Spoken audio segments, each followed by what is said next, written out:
Hello everyone, welcome back to our YouTube channel wealth unlimited. आज की इस video में मैं आपके साथ शेयर करने वाला हूं कुछ बेस्ट प्रैक्टिसेस जो मैं फॉलो करता हूं व्हाइल बाइंग और सेलिंग द स्टॉक्स। इस वीडियो में मैं जो भी आपको बताऊंगा वो आपको मैं स्टॉक्स के चार्ट के एग्जाम्पल के साथ समझाऊंगा ताकि आपको वो आसानी से समझ आ सके। So before starting the video, अगर आप इस चैनल पे पहली बार आए हैं तो please make sure to hit the subscribe button and do like this video. चलिए अब मैं बात करता हूं व्हेन शुड यू बाय और सेल योर स्टॉक। तो जो पहला रूल है वो है buy stocks when they are on the way up in price. आपको स्टॉक तभी बाय करना है अगर स्टॉक एक अपवे ट्रेंड में है या उसका प्राइस अपवे मूव कर रहा है। जैसे कि अगर मैं आपको एग्जांपल दूं तो ये है HAL का चार्ट। अगर आपको इस पर्टिकुलर स्टॉक का प्राइस ट्रेंड फाइंड आउट करना है तो आप इस चार्ट को मंथली या वीकली बेसिस पे लगा सकते हैं। आप देख सकते हैं ये है वीकली बेसिस इस पर्टिकुलर का चार्ट और HAL एक अप ट्रेंड फॉर्म करता हुआ आपको यहां पे दिखाई देगा। जैसे कि आप देख सकते हैं स्टॉक यहां पे था 688 के लेवल पे, यहां से ऊपर गया, हल्का सा करेक्ट हुआ, फिर ऊपर गया स्टॉक, फिर करेक्ट हुआ और फिर यहां से एक अपवर्ड रैली दिखाता हुआ हमें दिखाई दिया। तो आप यूं समझ लीजिए अगर कोई स्टॉक ऐसे स्टेप एंड लैडर फॉर्म करता है या higher high and higher lows, मतलब जो इसका लो है वो प्रीवियस लो से अगर नीचे नहीं बनता है तो वो पर्टिकुलर स्टॉक एक हम अप ट्रेंड में कंसीडर कर सकते हैं। तो ऐसे आप करते हैं ट्रेंड फाइंड आउट एंड आप देख सकते हैं अगर ये पर्टिकुलर स्टॉक किसी ने सोचा होता कि ये अबव प्राइस पे है या हायर प्राइस पे है, उन्हें बाय नहीं करना चाहिए, तो वो 2021 से लेके अब तक इस पर्टिकुलर स्टॉक में कितनी बड़ी रैली मिस कर चुके होते। तो आप देख सकते हैं 2021 में ये पर्टिकुलर स्टॉक 1500 रुपीज का था और आज के दिन ये पर्टिकुलर स्टॉक 3700 रुपीज पे चल रहा है, यानी कि 159% 2 साल के इस पर्टिकुलर स्टॉक के रिटर्न है। तो आपको ये चीजें समझना इंपॉर्टेंट होती है कि स्टॉक मार्केट में जो स्टॉक्स है वो अपने सपोर्ट और रेजिस्टेंस को फॉलो करते हैं। अगर आप स्टॉक मार्केट में पैसा बनाना चाहते हैं तो ये मेरी आपसे रिक्वेस्ट रहेगी, प्लीज ट्राई टू अंडरस्टैंड कि चार्ट्स कैसे वर्क करते हैं, सपोर्ट्स और रेजिस्टेंस जोन्स क्या होते हैं और आपको कैसे किसी पर्टिकुलर स्टॉक में एंटर या एग्जिट करना चाहिए। चलिए जस्ट अ मिनट, मैं आपके ये चार्ट फिर से रिफ्रेश कर देता हूं। अब मैं आपको बताता हूं कि आपको ये पर्टिकुलर स्टॉक में एंट्री या एग्जिट कैसे करना चाहिए। मान लीजिए ये है हमारा एस्ट्रल का स्टॉक, राइट। हमने एस्ट्रल का स्टॉक बाय किया था और आप देख सकते हैं एस्ट्रल का स्टॉक की वीडियो हमने आज से 1 महीने पहले ही रखी थी और तब ये पर्टिकुलर स्टॉक 1600 रुपए के आसपास चल रहा था, राइट। तो आप देखेंगे कि 1600 रुपए से ये पर्टिकुलर स्टॉक हमें जाता हुआ दिखाई दिया है 2000 रुपए और जो होता है रफली 26 to 25% के return in a month, which is huge. तो आपको ये समझना चाहिए, जो सेकंड पॉइंट हमारा बनता है when to buy should stock, that you buy high price stock rather than the lowest price stock. आपको कभी भी ये नहीं देखना चाहिए कि स्टॉक का प्राइस काफी कम है तो इसीलिए ये पर्टिकुलर स्टॉक गिर जाएगा या बढ़ जाएगा, क्योंकि उसका प्राइस कम है तो ये आने वाले टाइम पे और बड़ा हो सकता है, या और अगर बड़ा स्टॉक है या बड़ा प्राइस है तो वो और छोटा हो सकता है। You have to always follow the market का ट्रेंड। आप देख सकते हैं यहां पे 1600 रुपए पे ये पर्टिकुलर स्टॉक एक ही दिन में रफली 10% ऊपर चला गया था और वहां से आपको करेक्ट होता हुआ दिखाई दिया था, राइट। मैं आपको दिखाऊं तो हाँ, आप देख सकते हैं यहां पे ऑलमोस्ट 10% का मूव इस पर्टिकुलर स्टॉक ने एक दिन में दिखा दिया था। अगर आप यूं सोचते कि आपकी रैली मिस हो चुकी है तो ये आपकी एक मिस्टेक है। आपको ये जानना चाहिए कि ये पर्टिकुलर स्टॉक वॉल्यूम के साथ ब्रेकआउट दे रहा है अपने प्रीवियस रेजिस्टेंस का। आप देख सकते हैं ये पर्टिकुलर स्टॉक जो है 2021 से इस पर्टिकुलर चैनल में ट्रेड करता हुआ दिखाई दिया आपको 1600 से 1400 रुपए के बीच में, और अब इस पर्टिकुलर स्टॉक ने एक वॉल्यूम के साथ 1600 रुपए के बैरियर को तोड़ा है और उसके ऊपर निकला है। तो यहां पे आपकी एंट्री बनती है रेदर देन थिंकिंग कि ये पर्टिकुलर स्टॉक अब यहां से आगे नहीं बढ़ सकता। इसीलिए मैं कह रहा हूं कि आपको सपोर्ट्स और रेजिस्टेंस का समझने की जरूरत है। अगर आप उसे समझते हैं तो आपको यहां पे मैसिव अपॉर्चुनिटीज मिल सकती है स्टॉक मार्केट में पैसा बनाने की। नाउ सेकंड थिंग, अगर मैं बात करूं कि focus on the profit growth, price volume action rather than PE and dividend. आप जानते हैं जो एस्ट्रल का जो स्टॉक है अगर मैं आपके साथ उसकी फंडामेंटल्स डिस्कस करूं तो आप देख सकते हैं जो ये पर्टिकुलर स्टॉक है इसका पी 119 रुपए का है, which is very highly over valued in the stock market. फिर भी ये पर्टिकुलर स्टॉक आपको 26% से 30% की रैली दिखाता हुआ दिखाई दिया। आपको यूं समझना चाहिए, जब भी अगर आप फाइनेंशियल या क्वार्टरली रिजल्ट देखते हैं किसी पर्टिकुलर स्टॉक के, तो आपको इंपॉर्टेंस देनी चाहिए कंपनी के सेल्स की, कंपनी का ऑपरेटिंग प्रॉफिट मार्जिन कैसा है और कंपनी का प्रॉफिट और ईपीएस किस कदर बढ़ रहा है। अगर आपकी कंपनी हर क्वार्टर प्रॉफिट जनरेट करने में कामयाब हो रही है, देन डेफिनेटली उसकी जो बैलेंस शीट है वो आने वाले टाइम पे और सुधरेगी और जो उसकी वैल्यूएशंस है वो और प्रीमियम होते भी जाएगी। आप यहां पे देख सकते हैं जब इसके रिजल्ट आए थे तो आप देख सकते हैं ये पर्टिकुलर स्टॉक तब भी 1500 रुपए के आसपास ट्रेड कर रहा था और रिजल्ट काफी अच्छे आए थे on quarter as well as on year basis, जिसकी वजह से ये पर्टिकुलर स्टॉक में हमें एक और बार रैली आते हुए दिखाई दी थी। तो इसीलिए जो मेजर फोकस होना चाहिए आपका वो कंपनी की ग्रोथ पे होना चाहिए, कंपनी के प्रॉफिट्स पे होना चाहिए, रेदर देन सीइंग कि कंपनी डिविडेंड दे रही है या कंपनी का प्राइस टू अर्निंग रेशियो क्या है। फर्दर मैं आप बात करूं तो आपको हमेशा ये फोकस करना चाहिए, अगर आप स्टॉक मार्केट में नए हैं या आप अभी मार्केट में पैसा लगा रहे हैं तो स्टार्ट स्मॉल। आप यहां पे छोटा सा पैसा लगाइए। मैं ये नहीं बोल रहा हूं कि आप एक ही दिन में अपना सारा का सारा पैसा लाके 100% इस पर्टिकुलर स्टॉक में बाय कर लीजिए। आप इस पर्टिकुलर स्टॉक को इस दिन पे 1/3 के हिसाब से बाय कर सकते थे। अगर आपके पास 1 लाख रुपए है तो 33,000 रुपीज आप यहां पे बाय कर सकते हैं। अगर आपके पास 10,000 रुपए है तो आप यहां पे 3,000 रुपए का यहां पे स्टॉक बाय कर सकते थे और आपका जो स्टॉप लॉस होना चाहिए था वो होना चाहिए था इसका प्रीवियस रेजिस्टेंस जो होता है 1,600 रुपए का, राइट। तो आप इससे 5 या 10 पॉइंट नीचे मतलब 1,590 रुपए का आप अपना स्टॉप लॉस रखिए, 1/3 आप इसमें बाइंग कीजिए और देखिए कि आपको ये स्टॉक्स कहां लेके जाता है। फर्दर आप देख सकते हैं प्रीवियस ट्रेंड के हिसाब से आपको दिखेगा कि ये पर्टिकुलर स्टॉक यहां पे 1750 के आसपास यहां पे रेजिस्टेंस लेता हुआ आपको दिखाई दे सकता है, राइट।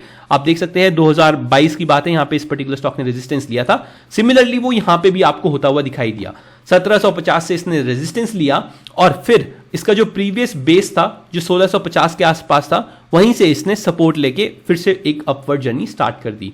तो जैसे ही ये पर्टिकुलर स्टॉक अगेन जो इसका रेजिस्टेंस बना है 1750 का उसे तोड़ता है तो वहां पे आपकी होनी चाहिए सेकंड एंट्री। जो सेकंड 1/3 जो प्राइस है आपका वो यहां पे एंटर होना चाहिए जब इसने ये दोबारा से रेजिस्टेंस ब्रेक करके एक अपवर्ड रैली दिखाई। अदरवाइज आप क्या कर सकते हैं, अगर ये स्टॉक अपने लोअर लेवल्स को ब्रेक कर देता है या 1590 को ब्रेक कर देता है तो you have to make complete exit in this particular stock. आपको वेट नहीं करना है कि ये स्टॉक रिकवर करेगा या नहीं करेगा, आपको सीधा का सीधा एग्जिट करना है। हो सकता है कि आपने मिस्टेक की हो सकता है मुझसे गलती हुई हो या इस पर्टिकुलर स्टॉक के जो ट्रेंड है वो नेगेटिव हो गया हो, तो इसीलिए आपको बिना कुछ सोचे समझे स्टॉप लॉसेस को स्ट्रिक्टली फॉलो करना है। ये मैं भी फॉलो करता हूं। साथ ही साथ आपको जैसे ही यहां पे ब्रेकआउट दिखा, इसका लेवल जो 1800 है पिछले जो पास बैरियर्स है वहां पे पहुंचा, यहां पे आपको 1/3 का प्रॉफिट बुक कर देना है, राइट। स्टॉक को तभी बाय कीजिए जब आपका जो स्टॉक है उसकी जो वैल्यू है आपकी बाइंग प्राइस से ऊपर आ जाए। Remember this, book your losses quickly. अगर आपका स्टॉक लॉस में जाता है मोर देन 7 to 8%, मेरा यह मानना है कि आपको लॉस को बुक कर लेना चाहिए rather than waiting for a stock to go up और डाउन और rather to get stuck in the stock. और अगर आपको प्रॉफिट्स किसी पर्टिकुलर स्टॉक में हो रहा है तो उसे आपको धीरे धीरे लेना चाहिए। 20% का प्रॉफिट अभी बुक कर लीजिए, 20% का प्रॉफिट बाद में बुक कर लीजिए, बट प्लीज अपने स्टॉप लॉसेस को ट्रेल करते हुए चलिए। आप देख सकते हैं जब यहां पे ये रेजिस्टेंस ब्रेक हो गया तो आपका जो स्टॉप लॉस होना चाहिए वो फिर 1740 का बन जाना चाहिए रेदर देन 1590। फर्दर ये स्टॉक यहां से और ऊपर जाता है तो अब आपका स्टॉप लॉस यहां पे ट्रेल होके ये पर्टिकुलर स्टॉक का लो जहां से इसने स्विंग स्टार्ट किया था ये बन जाना चाहिए जो होता है 1940 के आसपास। तो अभी आप देखेंगे तो ये स्टॉक अभी भी पॉजिटिव ट्रेंड में है और मुझे लगता है कि ये काफी अच्छा फ्लैग एंड पोल पैटर्न आपको बना के दे सकता है इन कमिंग डेज। जैसे कि मैं आपको दिखा देता हूं, ये है हमारे पैरेलल चैनल। ये पर्टिकुलर स्टॉक अगर यहां से हम कंसीडर करें और यहां पे इसने अपना टॉप बना दिया है, ये इसका हो जाएगा पोल। और आपको अगर ये पर्टिकुलर स्टॉक यहीं से साइडवेज आता हुआ दिखाई दिया, ये हो जाएगा फ्लैग। तो यूं समझ लीजिए ये पर्टिकुलर स्टॉक जैसे ही ब्रेक करेगा 2030 का लेवल, यहां पे एक और तेजी आपको देखने के लिए मिल सकती है। तो ये अभी इसका जो रेजिस्टेंस बन चुका है वो हो चुका है 2027 या 2030 आप राउंड अबाउट मान लीजिए, और जो इसका सपोर्ट बन चुका है वो बन चुका है 1950 रुपीज। तो यूं समझ लीजिए जो आपके स्टॉप लॉस होने चाहिए वो अब ट्रेल होके ऊपर आ जानी चाहिए, और आपको अभी भी एक बाइंग अपॉर्चुनिटी मिल सकती है इस पर्टिकुलर स्टॉक में अगर ये 2030 का लेवल ब्रेक कर देता है। तो this is why it is important to understand कि स्टॉक को कब बाय करना चाहिए, कब उसके रेजिस्टेंस या सपोर्ट्स ब्रेक हो रहे हैं और कब एग्जिट करना चाहिए स्टॉक्स में से। आप देख सकते हैं कभी भी अगर आपको वॉल्यूम ब्रेकआउट दिखे तो आपको उस पर्टिकुलर स्टॉक को डेफिनेटली अपने रडार पे रखना चाहिए। Similarly in the case of astral, जब हमने बात की थी 1600 के टाइम पे, आप देख सकते हैं यहां पे कितनी बड़ी मैसिव वॉल्यूम कैंडल आई है। इसका मतलब है कि इसमें बहुत ज्यादा बाइंग होते हुए दिखाई दी है हमें 1600 के लेवल के आसपास। ये एक साइन होता है इंस्टीट्यूशनल्स बाइंग का भी। अगर आपको कहीं पे बड़ी बाइंग दिखती है तो या तो वो प्रोमोटर्स के द्वारा बाय किया होता है या तो इंस्टीट्यूशंस के द्वारा बाय किया होता है, क्योंकि वही ऐसे लोग हैं जो इतनी बड़ी वॉल्यूम के साथ पोजीशन बना सकते हैं इन दी स्टॉक मार्केट। फर्दर जैसे मैंने आपको बताया कि आपको जो सेल करना होता है स्टॉक, वो आपको 7 से 8% के वैल्यू पे बिल्कुल सेल कर देना चाहिए। आपको बिल्कुल भी नहीं रुकना चाहिए। अगर आप किसी पर्टिकुलर स्टॉक में 7 से 8% का लॉस ले रहे हैं तो please make sure to cut your losses, rather than आप ये सोचें कि ये पर्टिकुलर स्टॉक ऊपर जाएगा ऊपर जाएगा ऊपर जाएगा, उसके बजाय वो पर्टिकुलर स्टॉक आपको 8 से 10, 10 से 20, 20 से 25% तक के भी लॉस दिखा सकता है। Yes, in the quality stocks जैसे इन्फोसिस है, डिवीज लैब है, जो बड़े बड़े स्टॉक्स है वहां पे आप कर सकते हैं एवरेज भी, बट मुझे लगता है कि it is important to rotate your money, it is important to rebalance your portfolio according to the market trends and the market circumstances. आपको मैंने बता दिया है अगर वॉल्यूम के साथ अगर ब्रेकडाउन होता है तो आपको उस पर्टिकुलर स्टॉक से एग्जिट कर लेना चाहिए, और साथ ही साथ making loss is a part of investing. Okay, मैं ये नहीं बोल रहा आपको हर ट्रेड में प्रॉफिट होगा, बट आपको बस एक ऐसा ट्रेड चाहिए जो आपके सारे के सारी चीजें कवर कर ले, और आपको वो स्टॉक फाइंड आउट करने के लिए स्ट्रिक्ट रूल्स को फॉलो करना होगा। अब मैं आपको बता दूं कि अगर आपको अपने इमोशंस को बाहर निकालना है स्टॉक मार्केट से तो प्लीज मेक श्योर कि आप अपने स्टॉप लॉस को ऑलरेडी ऑटोमेटिक लगा के रखे। एसएल स्टॉप लॉसेस के ऑप्शंस आते हैं, जेरोदा में भी है, अपस्टॉक में भी है। आप अपने एसएल लिमिट को सेट कर लीजिए। स्टॉक ऊपर जाता है, वेल एंड गुड। स्टॉक अगर स्टॉप लॉस हिट कर जाता है तो it's okay to book the losses. ठीक है, do not panic in the stock market. अगर मार्केट डाउन ट्रेंड में चला गया, do not sell your stock because हर कोई अपने स्टॉक्स को बेच रहा है। यू नेवर नो कहां पे किस इंस्टीट्यूशंस को वैल्यू दिख जाए और कैसे ये पर्टिकुलर स्टॉक अपने सपोर्ट लेवल से सपोर्ट लेके वापस बाउंस कर जाए और आपको बेफालतू का लॉस झेलना पड़े। ठीक है, तो प्लीज मेक श्योर कि आप अपने पोर्टफोलियो को देखते रहे, आपके जो स्टॉक्स हैं उनके अर्निंग्स देखते रहे। जो इंपॉर्टेंट है उसके अर्निंग पर शेयर्स, इंपॉर्टेंट है उसकी एनुअल इंक्रीज इनकम, उसका प्रॉफिट इंपॉर्टेंट रहता है, और साथ ही साथ स्टॉक्स में जो वॉल्यूम्स आते हैं वो इंपॉर्टेंट रहता है, बिकॉज वो दर्शाते हैं कि यहां पे इंस्टीट्यूशंस की बाइंग आ रही है या नहीं। सिमिलरली अगर मैं आपको एग्जांपल दूं एक लॉस मेकिंग स्टॉक का, तो आप देख सकते हैं ये है येस बैंक का स्टॉक।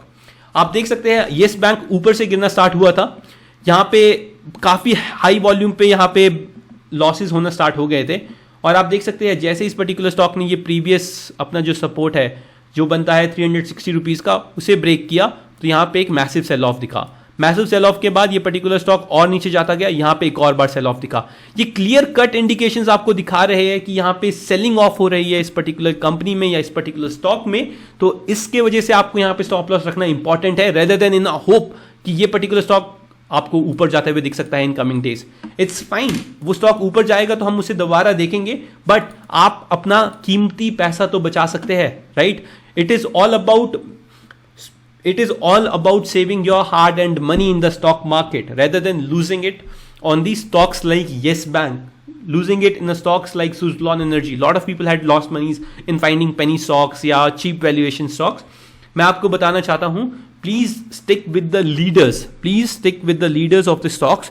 जो इंडस्ट्री का लीडर है उसके साथ आप स्टिक कीजिए, उसे आप फॉलो कीजिए, बिकॉज इंस्टीट्यूशंस भी उन्हीं स्टॉक्स को बाय करती है।